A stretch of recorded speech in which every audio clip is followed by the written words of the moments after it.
Are you ready to quit homeschooling? Well, before you do, let's talk.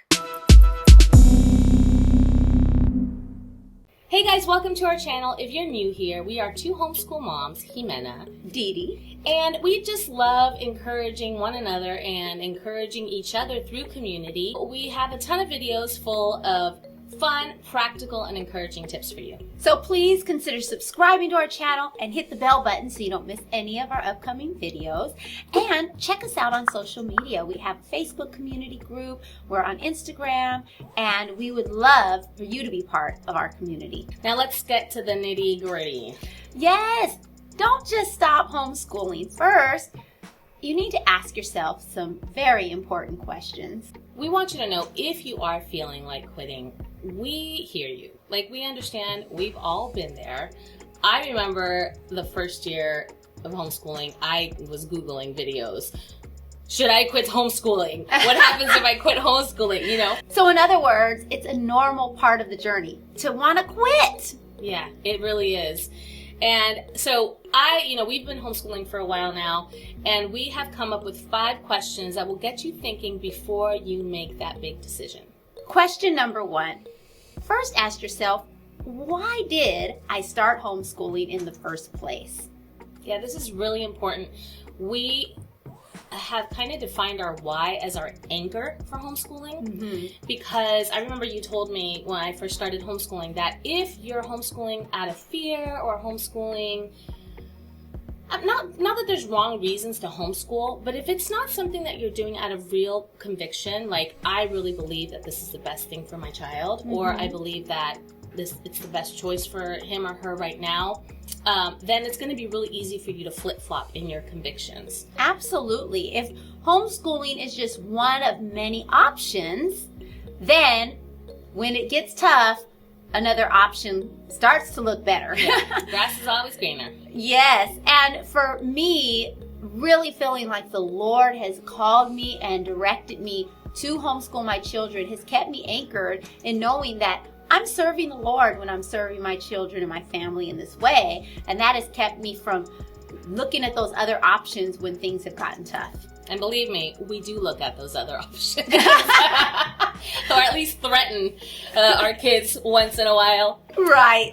But yeah, the same thing with me. I feel like I have really embraced homeschooling as my career and my passion. Yes. And I take it really, I just put my whole heart in it. And I haven't always been like this, because you start off with a lot of fear. Because it's hard, guys. It's hard. So I would write down your why.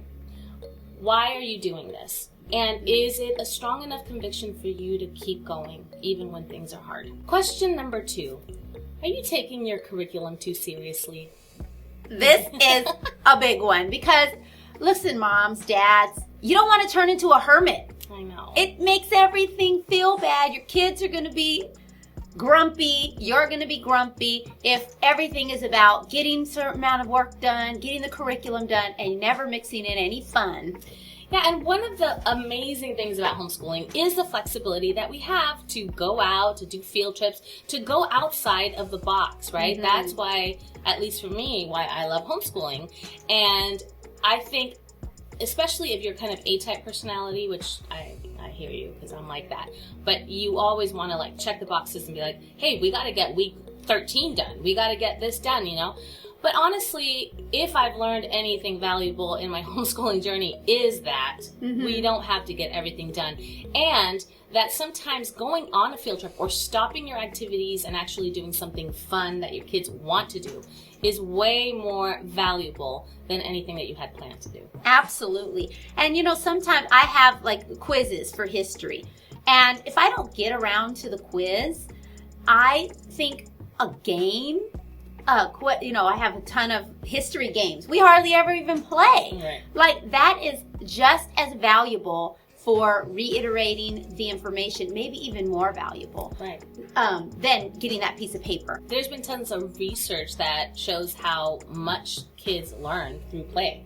Absolutely. And just because they're getting older doesn't mean you have to stop playing. You're the boss of your curriculum. Your curriculum doesn't own you. You own the curriculum. Feel free to change it up, tear it apart, do what is best for your family. Yes, and sometimes there are just seasons when you need to just stick to the 3 R's, the reading, writing, and arithmetic. All right? And of course, that means math.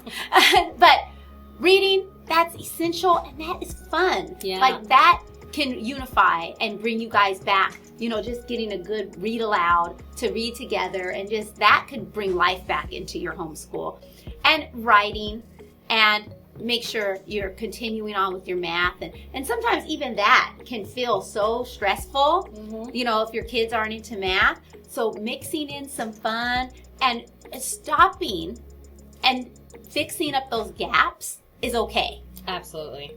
And sometimes doing nothing days, like if you see that you're heading toward burnout and your children are about to fall apart and your house is a mess and everything just feels like you're giving it, and you're like, I have to get those math lessons done.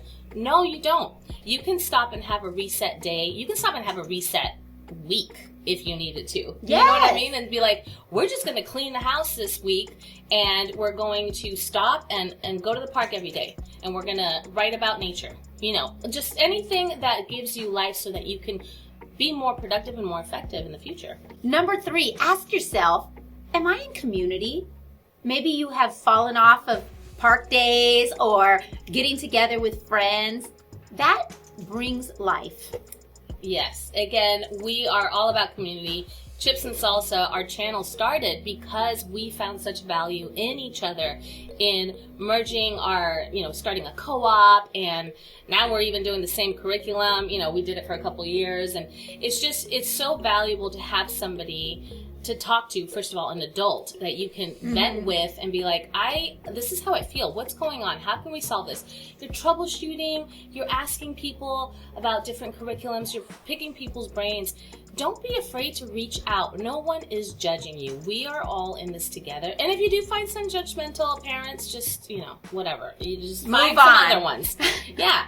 But honestly, this is a hard task. It takes courage, and we need each other. Yes. We have a video about our co-op. We started our own co-op. So you don't have to, there are great co-ops out there that you can join, but you don't have to do that, and you don't need a lot of people. Right. Find one other family, one other person. Go to some park days. You're going to click with somebody. And I feel like it was an answer to prayer to find each other and to begin to do this together. So we just encourage that. Also, our Facebook community. Sometimes you just need to know that you're not in it alone. Yeah. And sometimes you just have like a simple question. Like, I got somebody asking me the other day, English isn't my first language. I need a curriculum that teaches things on video. And so I was like, reach out to community, because there are homeschool parents are going to be your biggest resource. They know a lot of stuff. And I find that homeschool parents are amazing. They really are. You're amazing. Yeah. Question number 4. Are you seeing growth in your children? And I'm not talking only academically, but are you seeing an emotional growth, a spiritual growth if you're a believer? Are you seeing a social growth even? Yes. A lot of times we think that homeschoolers are awkward, unsocialized, but honestly, my kids have grown so much in their social skills since I started homeschooling. Well, because homeschooling, you're not just with peers your own age. And if you're getting out into community or groups or co-op, your children are going to mingle with children and adults of various ages. And that's normal life. Yeah. And you have the opportunity to cultivate and nurture the relationships that you want for your children, and teach them in each scenario how to deal with certain social, issues. I mean, we have teenagers now, and believe me, we're constantly mentoring them on how to deal with social issues. So many issues. So much drama. These teens. But also, in homeschooling, we have the amazing privilege and honor of spending a lot of time with our children and talking to them about a lot of stuff. And so I've seen my children just grow emotionally like crazy. They can handle a lot of deep issues, and at a young age, they were able to do that because of the constant communication we have. Right. And then also academic growth. I know that there have been years where I just decided we're not going to do a traditional curriculum. We're just going to go through this book, or we're just going to go through these activities together. And those have been some of the most memorable and exciting times for my kids. Like, they bring it up all the time. And there was growth not only in academics, but in a desire to learn. Yeah. And that's really what we're trying to cultivate, is that they will be lifelong learners. So stopping a curriculum or stopping an activity that everybody's feeling anxious about and diving into something that they're excited about or they want to learn about can really turn things around. Absolutely. For your homeschool, and it will satisfy that longing to learn and nurture that, because at the end of the day, we're going to forget all the facts. Yep. But if you love to learn, you're going to be a lifelong learner. That's really our only goal in homeschooling. And then finally, number 5, ask yourself, am I taking care of myself? Yeah. This is like a really important point. And I know that some of you have a lot of little ones. Maybe you have 4 children, maybe you have 5 children, maybe more, and you have babies and toddlers, and they're just all kinds of ages. And we understand that it can get really hard, really busy, and it's really easy to neglect yourself. And so we have some tips for self-care. We have a video, if you want to check it out, about having a self-care routine. But it's really important that even if it's just a little bit of time that you carve out for yourself in the morning or at night, utilize your community to help you take care of your children while you take a breather and reset. But if you're not well, it's going to be hard for you you're not going to have any gas to run on when you're homeschooling. Absolutely. And it doesn't have to be elaborate or cost money to just say, I want to take care of myself. I want to do my nails. I want to read a book when the kids go to sleep or have date nights.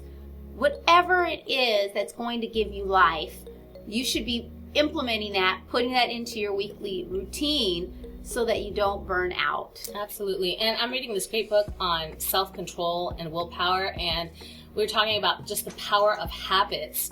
So make a habit of whatever it is that gives you life, like you're saying. So like part of your routine in the morning, if you love exercising, then make sure that that's a habit that you establish.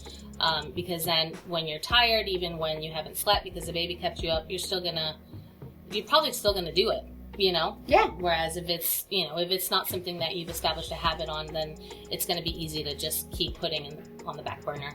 Yeah.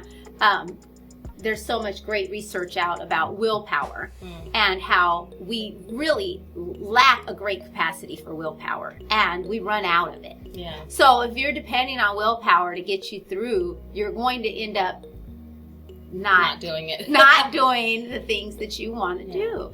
So routines, habits, and let your willpower be used up on new activities that you want to put into your routine.